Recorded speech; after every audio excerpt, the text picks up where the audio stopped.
Well, good morning, friends. You're taking a live look over at the K. Man, oh man, was that a close game or what?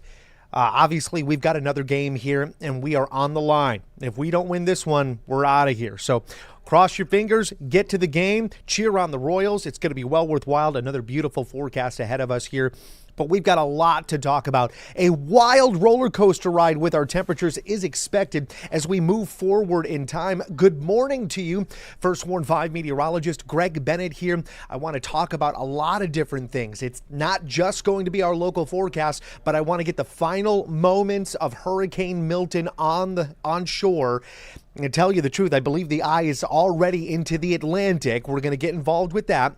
Talk about some of the impacts that the state of Florida has seen, and of course, talk about what we're going to be seeing, a wild roller coaster ride in our temperatures. Okay, now with all of that being said, first things first, let's go ahead and get back into our forecast here. I want to push this into play and talk about Hurricane Milton. We're going to be heading out towards Daytona Beach and Cape Canaveral. This is where we're seeing what's left of Hurricane Milton as we speak. There it is, and technically the eye is officially off the coast from Cape Canaveral. We're still dealing with a few isolated showers and thunderstorms and some breezy conditions out there. It is still a Category 1 hurricane. We've got it at still 85 miles per hour, and there you go. There's the brand new update that just popped into our forecast here. Let's try to get a little bit closer, and I might have to move the dial a little bit, but overall, yeah, there it is. Let's go back just a tad. And you can see how we've got some of those rain bands still pouring through into portions of even South Florida, Fort Pierce, down through Sebastian, and trying to get closer to around Lake Okeechobee. Well, it's going to continue to track to the east-northeast, 18 miles per hour. It's going to move out into areas that are conducive for downgrading the storm system. What does this mean? Well, we're getting into some colder waters. We're getting into a little bit more drier air. There's some high pressure that's out there. We're also dealing with a lot of Saharan dust as we get towards the mid-Atlantic. This is all things that are going to really help degrade what is Milton. So definitely some good news, and transitioning into the mid-Atlantic. It's going to officially be what we call in meteorology a fish storm. But major impacts to the state of Florida.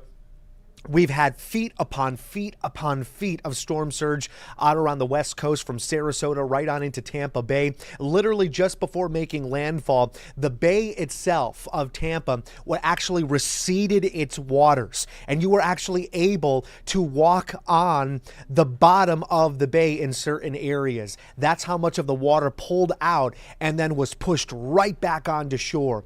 Wild stuff there. Then we got winds in excess of 120 miles per hour. The gusts got over that. And then we had major tornado issues, not around the eye of the hurricane, which is where we see those stronger winds, the eye wall, but on the rain bands, on the outer sides, especially on the eastern side of the hurricane itself, which is very typical. We could tend to see some major hurricanes produce copious amounts of tornado development on these rain bands that produce severe thunderstorms that rotate on a micro scale.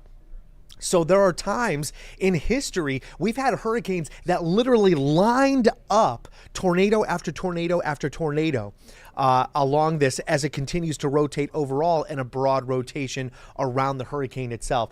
So we saw dozens of tornado warnings throughout South and Central Florida, and unfortunately that caused some significant damage, mainly EF0s and EF1s. Those are strong enough to kind of sort of tumble over cars or to kind of sort of tilt them over, kind of push them against buildings and stuff like that. Obviously roofs were ripped off and more damage ensued that way. A lot of power outages. 3 million people so far is what we've counted. It could be even more than that without power. Unfortunately, because of the tornado development, we did get deaths from this hurricane. It's been a wild ride for the state of Florida, a 1-2 punch. And it's something that is going to be in the headlines for weeks, if not months to come.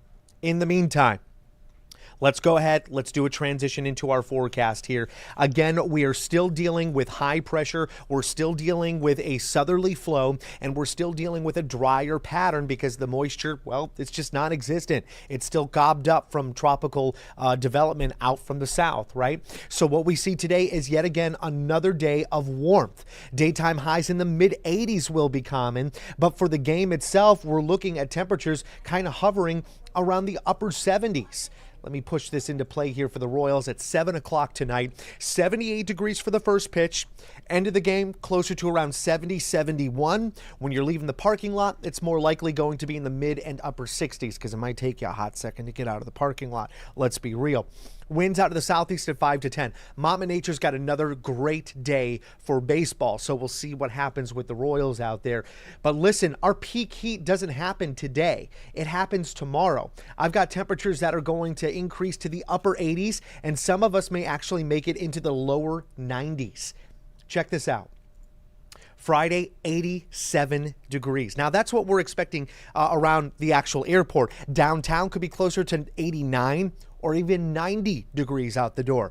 That'll push us anywhere between 15 to 21 degrees above average. Now, moving on into Saturday, 86 degrees. Still a warm day, still a dry day.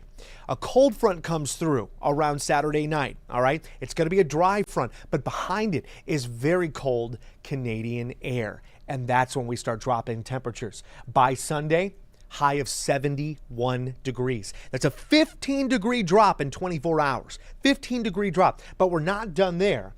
As we move on into our Monday, Tuesday, and Wednesday, we're talking upper 50s and low 60s. Not for morning lows, but for daytime highs. Yeah, your morning lows are expected in the 30s. And I got to tell you, the dew point, the moisture content at the surface is looking conducive enough to potentially get some morning frost. Wild ride, going from nearly 90 degrees by tomorrow to morning frost by next week. Be prepared for it, friends. We should officially call this really the fall season. I don't see us getting into major spikes in temperatures here as we move forward in time. So just be aware that I think the flannel is really going to stay out, and you may be actually turning on the heat in your home, especially for maybe Tuesday morning, Wednesday morning, i.e. Monday night and Tuesday night. So you're comfortable when you wake up tomorrow morning. Be prepared for it. All right, friends, with that being said, that is your forecast. There's no rain in the forecast for us. The drought is continuing to climb. I don't have red flag warnings, which is good news for us, but we're still monitoring for those. In the meantime, I'm going to leave you with a live shot of the K. We've got the Yankees again today. Hopefully we can get this win. We can stay alive into this division. I'm so excited for this. Holy smokes. The Kansas City Chiefs are doing great. The Royals are doing great. We are great. And we've got a great forecast ahead. Be ready for the warmth out there for today.